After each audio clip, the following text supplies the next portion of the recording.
días a todos y todas. Este es uno de los videos conceptuales que está incluido en la versión premium del curso de estática. El tema que se va a desarrollar en este video es centro de gravedad, centro de masa y centroide de un cuerpo rígido. Para ello vamos a trabajar primero lo que es el centro de gravedad y centro de masa de un sistema de n partículas. Entonces miremos esta gráfica. En la gráfica se muestra que yo tengo una partícula 1, una partícula 2 y una partícula n. Tengo n partículas puestas en el espacio, en un sistema de coordenadas tridimensionales. El centro de gravedad de estas n partículas es un lugar geométrico G, de coordenadas, obviamente aquí están marcadas, x barra, y barra, z barra, en el cual usted coloca el peso resultante de estas n partículas, o el peso equivalente a la suma de los pesos de las n partículas, el lugar geométrico donde usted puede aplicar el peso resultante, o el peso equivalente a esos pesos de esas n partículas. ¿Y cómo se encuentra este lugar geométrico? Bueno, para encontrar este lugar geométrico G, lo primero que vamos a decir es que este es el peso resultante y que lo obtuve sumando el peso de cada una de estas partículas. Como hay n partículas, pues será el peso, la suma de los pesos desde la primera partícula hasta la enésima partícula, que me dará el peso resultante, la suma de todos los pesos de cada una de las partículas. Este es el peso resultante, está en G. Bueno, la coordenada y trazo, por ejemplo, ¿cómo voy a encontrar esta coordenada y trazo del centro de gravedad de las n partículas? Entonces, para ello lo que voy a decir es que este peso resultante me genera un momento respecto al eje X. Y ya sabemos que el momento es una rotación. Respecto al eje X estaremos hablando de esta rotación. Que recuerden que si ustedes toman su mano derecha dejando por fuera el dedo pulgar y curvan sus otros 4 dedos como lo muestra esta rotación, lo hacen así, y luego estiran el dedo pulgar, en este caso el dedo pulgar apuntará hacia adentro. O sea que el momento que está generando este peso resultante es un momento negativo respecto al eje X. ¿Y cómo se calcula? Pues se calcula el valor de la fuerza, que es la fuerza resultante, por esta distancia, la distancia perpendicular, que va desde la fuerza hasta el eje, o sea, esta distancia D. ¿Pero cuánto vale esta distancia D? Pues vale, aquí está mostrada, y trazo. Entonces aquí tengo momento respecto al eje X, el primer momento o el momento único será el momento de la resultante por la distancia que dijimos que era un y trazo, y dijimos además que esa rotación es negativa. Listo, pero este momento que me genera la resultante debe ser igual a la suma, que aquí está marcada, la suma de los momentos que genera cada una de las n partículas. Entonces, por ejemplo, la primera partícula genera un momento, obviamente respecto al eje X. Si sigo la rotación me genera un momento así, que también es negativo, ¿no? Exactamente, regla de la mano derecha me indicará hacia allá, un momento negativo. ¿Cómo se calcula ese momento? Pues será la distancia perpendicular que hay desde la fuerza hasta, en este caso como es momento respecto al eje X, hasta la pared del plano XZ. Y esta distancia, obviamente, como estoy con la primera partícula, pues la voy a llamar un y1 barra. Luego el momento de la primera partícula será el y1 barra por el peso de la partícula. El peso es un W1. La segunda partícula que está acá, ¿cuánto es el momento que me genera?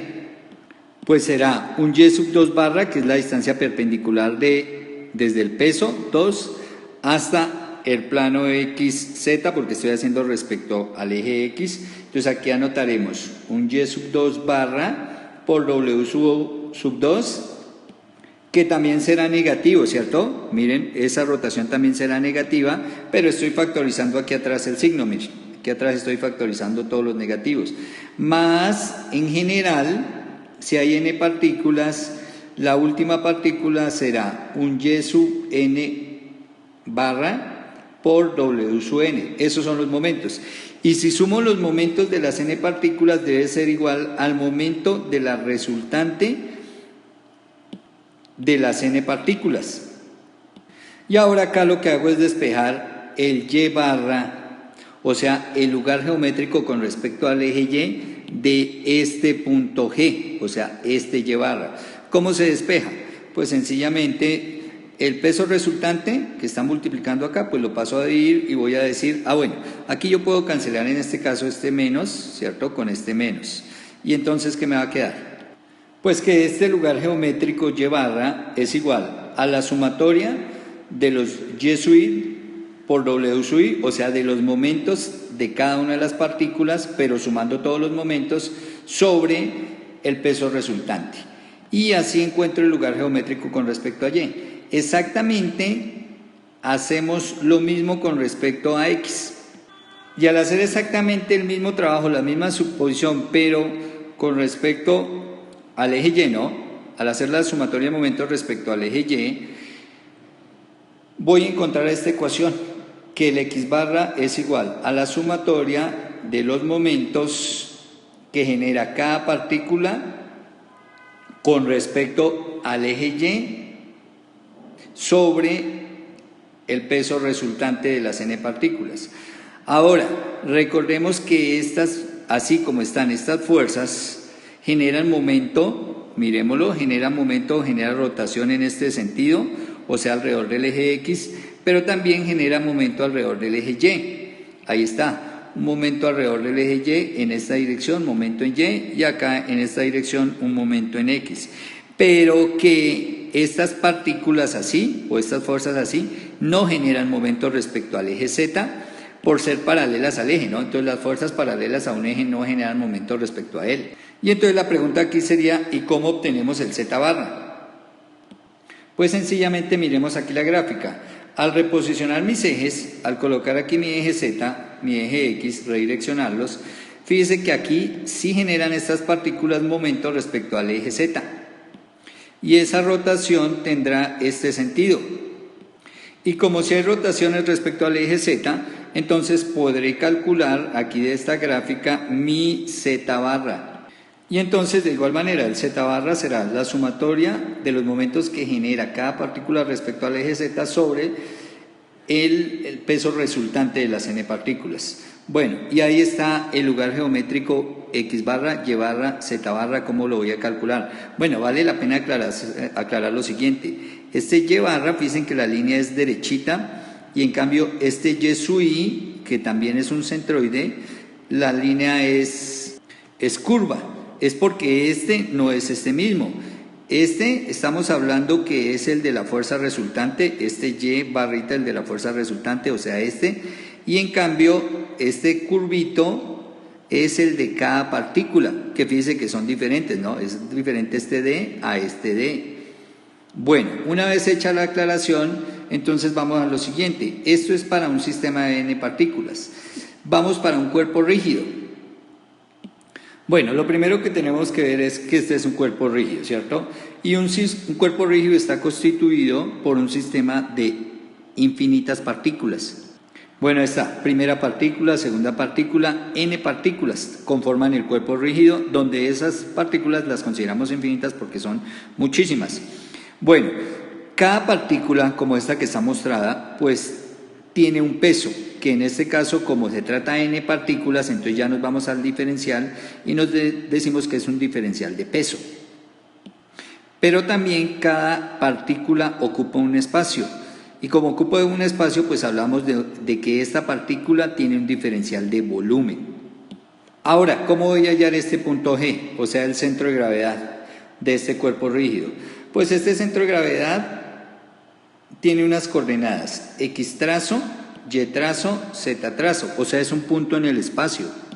Y lo que voy a hallar lo que voy a hacer para hallar las coordenadas de este punto en el espacio es sencillamente que voy a tomar este trabajo, pero en cada una de estas ecuaciones vamos a decir que n tiende a infinito, porque a nivel infinitesimal voy a considerar que un cuerpo rígido está compuesto por infinitas partículas. Y entonces, ¿en qué me cambia esto?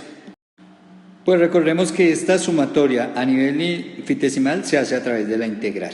Y entonces voy a decir que para un cuerpo rígido, el centro de gravedad G tiene coordenadas X trazo, Y trazo, Z trazo, y que cada una, por ejemplo el X trazo lo voy a conseguir como la integral de cada x sub i por un dw, ¿no?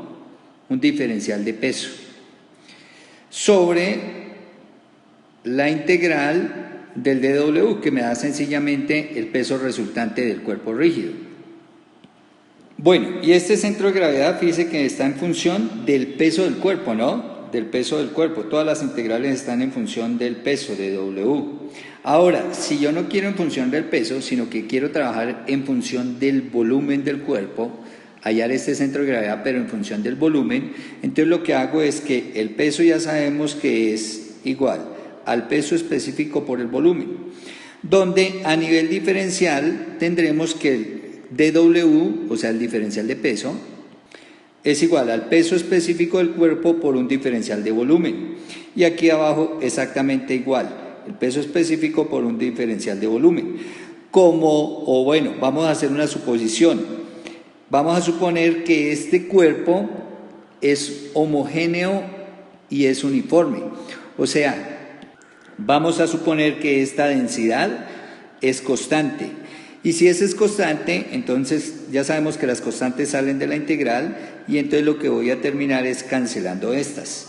Y entonces, aquí me equivoqué, aquí es diferencial de volumen, ¿no? Había puesto diferencial de peso.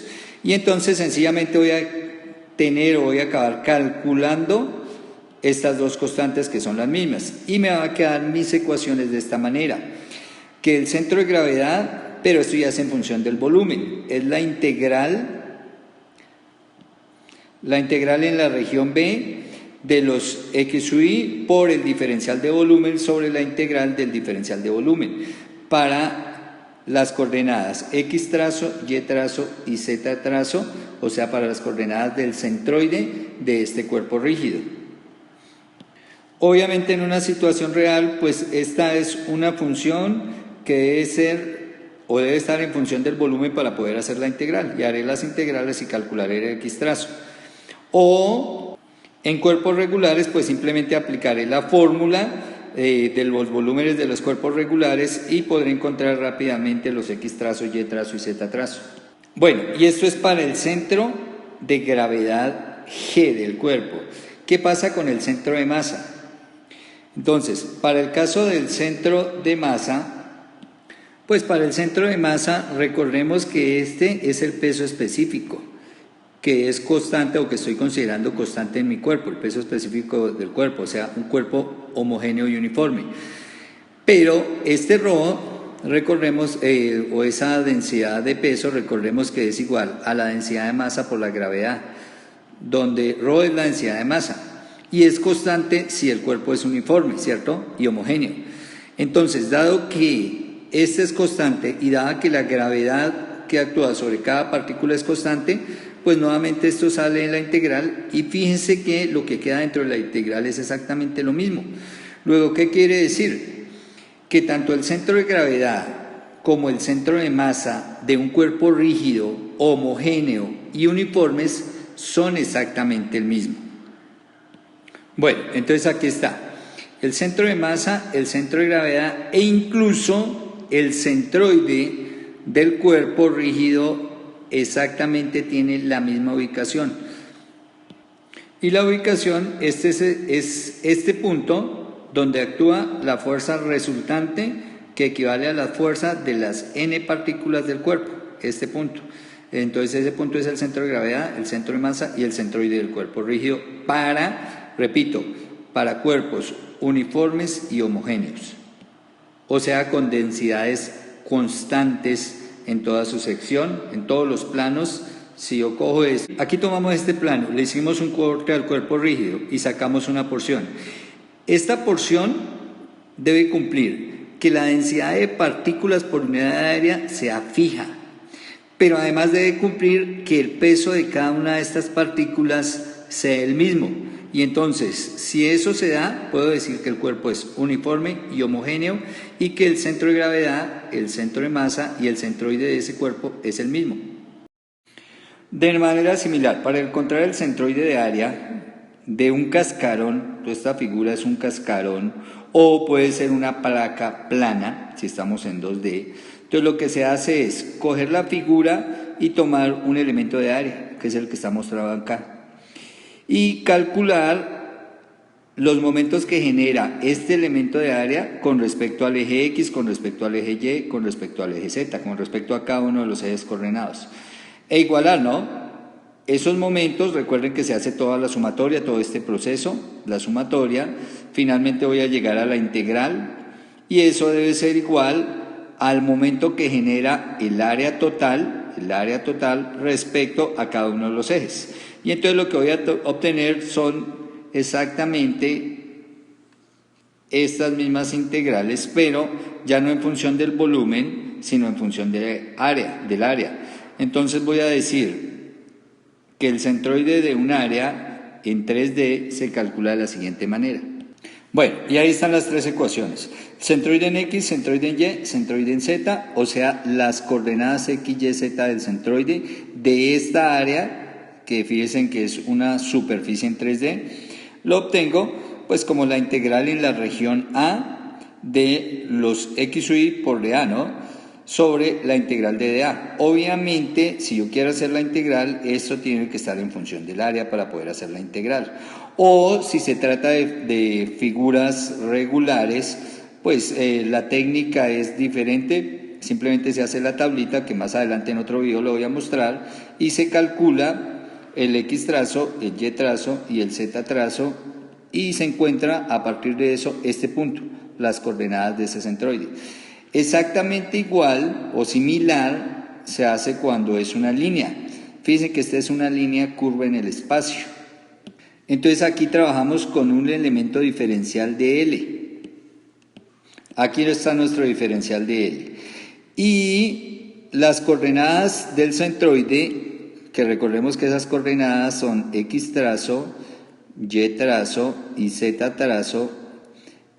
Las coordenadas del centroide de esta línea en el espacio, ¿cómo las vamos a conseguir? Entonces, de manera similar se hace el proceso de deducción y las voy a encontrar como, bueno, vamos a correr esta ecuación de acá, ¿cierto? Y aquí escribimos las ecuaciones similares para el centroide de la línea. Y aquí están las tres ecuaciones, X trazo, Y trazo, Z trazo, o sea, el centroide de esta línea, que entre otras, fíjese que el centroide de una línea no necesariamente está sobre la línea, más cuando es curva, está por fuera de la línea, de un alambre, por ejemplo.